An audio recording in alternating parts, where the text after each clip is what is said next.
কি কারণে এখানে যে আইন শৃঙ্খলা রক্ষাকারী বাহিনী পুলিশ প্রশাসন রয়েছেন এবং দোকানের ব্যবসায়ী যিনি রয়েছেন জাভেদ কাদির তিনিও রয়েছেন। প্রিয় দর্শক, আমরা বিস্তারিত তথ্য আপনাদেরকে আমরা জানিয়ে দেওয়ার চেষ্টা করবো। প্রিয় দর্শক, যার দোকানের কর্মচারী একজন দোকানের অনেক মালামাল বিক্রয় করে গত 3 মাস ধরে এখানে টাকাটা সে কিন্তু হাতিয়ে নিচ্ছে, এমনটাই অভিযোগ মূলত দোকানের মহাজন যিনি জাভেদ কাদির তাদের। প্রিয় দর্শক, এ বিষয়ে আমরা বিস্তারিত তথ্য আপনাদেরকে আমরা জানিয়ে দেওয়ার চেষ্টা করবো। আসলে মোহাম্মদ রাসু ভাই, আপনি কতদিন থেকে দোকানে কাজ করেন? 2 বছর উপরে। তো আসলে কি হয়েছে আজকে এখানে? তো ভাই আমি তো ছুটিতে ছিলাম, আইয়া তো শুনি এরকম ঘটনা, অনেক টাকা নিছে। টাকা নেওয়ার পরে অনেক পরে মাজন আইসে, মাজন আইয়া সিসি ক্যামেরা চেক করে সবকিছু চেক করে প্রমাণে বা করছে ও 11,000 সরি এখানে 15,010 টাকা আছে। এই জায়গায় ওই জায়গায় 15,010 টাকা আছে। আমরা চেক করে ওর কাছে 15,010 টাকা পাচ্ছি। আমি তো প্রায় 15 দিন আসিলাম না। এর আগে অনেক কিছু তো আরো নিতেই পারে, যেহেতু এই আপনার 15,010 টাকা ওর কাছে মিলছে সাক্ষী প্রমাণে, তাহলে তো এর আগে অনেক কিছু আরো নিছে। এতটুকু পর্যন্ত সে তো নিজে স্বীকার করছে। জি, এ নিজে স্বীকার করছে, ও নিজে স্বীকার করছে, ওর কাছে আরো টাকাও মিলছে। তো দোকানের ক্যাশ কি আসলে ওপেন রাখা কি আসলে? ক্যাশ আমরা সবসময় ওপেন থাকে। আমরা মাজনে যাতে পরিচয়, যাতে আমরা যেহেতু স্টাফ 2 জন আছি, একসময় আমি থাকবো, একসময় মনে থাকবো, চাবি কোনো সময় আপনার তালা মারও থাকে না, সবসময় ক্যাশ ওই দেখেন ওপেন, এরকম ওপেন থাকে, সবসময় ওপেন থাকে। যে যেত গেছে এত ক্যাশ হতে ক্যাশের দোকানের পরে আপনার হাতের মধ্যে লেখা হয়, এতটুকু।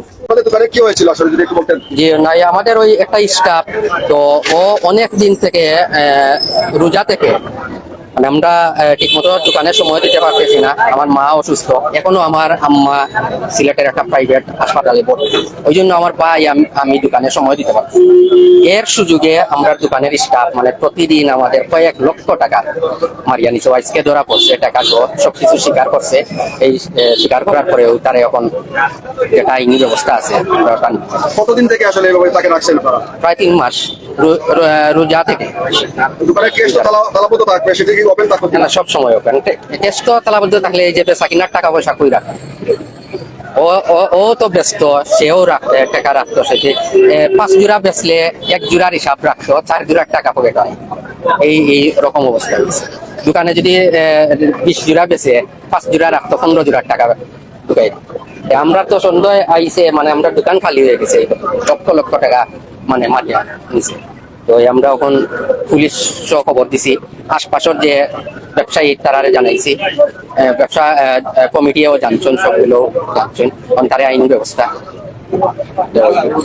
ঘটনা হয়েছে, আমরা তো ধরেন আরো অনেক ব্যবসা বাণিজ্য আমাদের আছে, সব জায়গায় সময় দিতে পারি না, আর একটু ব্যস্ততার মধ্যে পড়ে গেছিলাম। আমার আম্মা অসুস্থ, বর্তমানেও আমার আম্মা একটা প্রাইভেট ক্লিনিকে আছেন।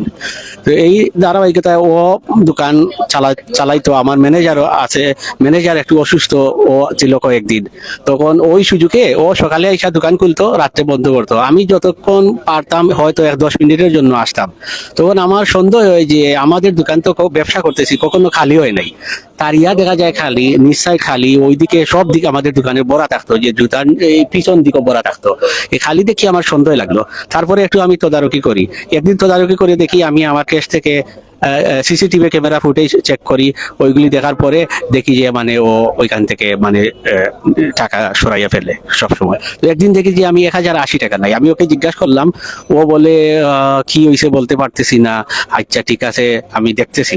তারপরে আমি আমার আম্মার মেডিসিন কেনার জন্য ফার্মেসিতে যাই। ফার্মেসিতে যাওয়ার পরে বলে, মামা ও না ঠিক আছে, ওইটা বুঝলে হয়ে গেছিল, ওইটা কেসের নিচে আছে, কিন্তু ওইটা কি করছে ও রাইকা দিছে। যখন দেখছে আমি ধরে ফেলছি, 1 জোড়া এই জুতা কেন নাই, ক্যামেরায়ও আমি দেখছি। ওইটা ধরার পরে আমার যখন সন্দেহ লাগলো যে আমি ফুটেজটা আরেও দেখি সিসিটিভি, তখন দেখা যায় প্রায় ধরেন 500 টাকার জুতা বিক্রি করে লেখে 300 টাকা। জুতা ধরেন 15 জোড়া বিক্রি করলো, দেখাইবো আপনার 7 জোড়া লেখবো, 8 জোড়া মানে নালিকেও টাকা নিয়ে নেয়। এইভাবে নিয়ে আমার কাছে মনে হচ্ছে প্রায় 2 লাখের উপরে ও এখান থেকে সরাই করছে। আজকে ও বললো যে ভাই আমার কাছে কোনো টাকা নাই, আপনার আমি সরাইছি, ঠিক আছে, একটা অ্যামাউন্ট বলছে, আমি আপনাকে দেখতেছি, আমি দিতেছি বাসায় গিয়ে। তারপর আমার ওই বামের দোকানের আলী, ডাইনের দোকানের লিপুয়া ছিল, ওদের সাথে কথা আমি বলছিলাম যে আপনারা একটু কথা বলেন, আমি একটু বাসার থেকে খেয়ে আসি। বাসার যাইতে না যাইতে ওরা বলে যে ওকে তল্লাশি দিয়ে ওর সাথে এখনই ক্যাশ আমরা পেয়ে গেছি 15,000 টাকা। একদিন এই 15,000 টাকা ওর কাছে মিলিয়ে তাইলে আপনি দেখেন, ও 3 মাস ধরে চাকরি করতেছে, কতটুকু নাই করতেছে। আর এই সুযোগটাও নিয়েছে, আমার আম্মা অসুস্থ হওয়ার কারণে আমরা সময় দিতে পারতেছি না দোকানে।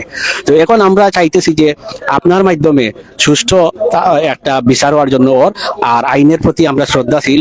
আমরা পুলিশকে জানিয়েছি, উনারা আসতেছেন, উনারা আইনগত ব্যবস্থা নিতেছেন।